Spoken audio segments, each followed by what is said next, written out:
Salam sejahtera untuk kita semua. Saya Teresia Manurung dari kelas 11 IPA 3. Di sini saya akan menceritakan kembali sejarah singkat peristiwa Rengas Dengklok. Apa peristiwa Rengas Dengklok itu?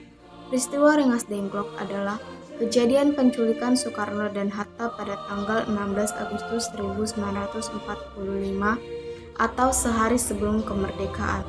Soekarno dan Hatta dibawa ke Rengas Dengklok, Karawang oleh sejumlah pemuda. Mereka didesak untuk mempercepat proklamasi kemerdekaan Indonesia. Para pemuda melihat peluang besar untuk memproklamirkan kemerdekaan Indonesia. Pasalnya, karena Jepang yang saat itu sedang berduka diakibatkan adanya bom di Nagasaki dan Hiroshima. Peristiwa Rengas Dengklok dilatar belakangi oleh kekalahan Jepang kepada sekutu. Saat itu pasukan Amerika Serikat meluncurkan serangan bom ke kota Hiroshima pada tanggal 6 Agustus 1945. Kejadian itu membuat Jepang melemah. Serangan bom susulan dari pasukan Amerika Serikat kembali terjadi, yaitu 3 hari berselang pada tanggal 9 Agustus 1945.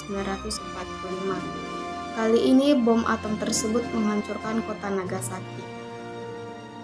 2 bom atom besar ini membuat Jepang tunduk pada sekutu. Pada 12 Agustus 1945, utusan Jepang melalui Marsekal Terauchi di Dalat mengatakan kepada Soekarno dan Hatta bahwa pemerintah Jepang akan memberi kemerdekaan untuk Indonesia. Jepang ingin proklamasi dilakukan pada 20 Agustus, 2 hari setelah pulang dari Vietnam. Hatta menceritakan kepada Sultan Syahrir tentang hasil pertemuannya itu. Setelah mengetahui hasil pertemuan di Vietnam, Sultan Syahrir mendesak Soekarno agar memproklamasikan kemerdekaan Indonesia. Menurut beliau, keinginan Jepang yang menunda-nunda itu hanya syarat semata untuk dipenuhi. Namun Soekarno masih mengikuti kata Jepang. Pada 15 Agustus 1945, para pemuda mengadakan rapat di Jalan Penggangsaan Timur nomor 56 Jakarta untuk merumuskan pelaksanaan kemerdekaan yang dipimpin oleh Cairoso. Rapat tersebut menyatakan bahwa sepenuhnya kemerdekaan dari keputusan rakyat Indonesia, bukan dari keputusan Jepang.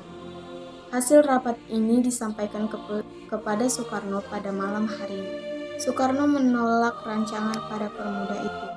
Ia ingin proklamasi tetap dilakukan lewat PPKI yang dibentuk Jepang. Para golongan muda merasa kecewa atas keputusan yang dibuat oleh Soekarno. Mereka lalu menculik Soekarno dan Hatta ke Rengas Dengklok agar terhindar dari pengaruh Jepang. Siasat menculik Soekarno dan Hatta bukan tanpa alasan.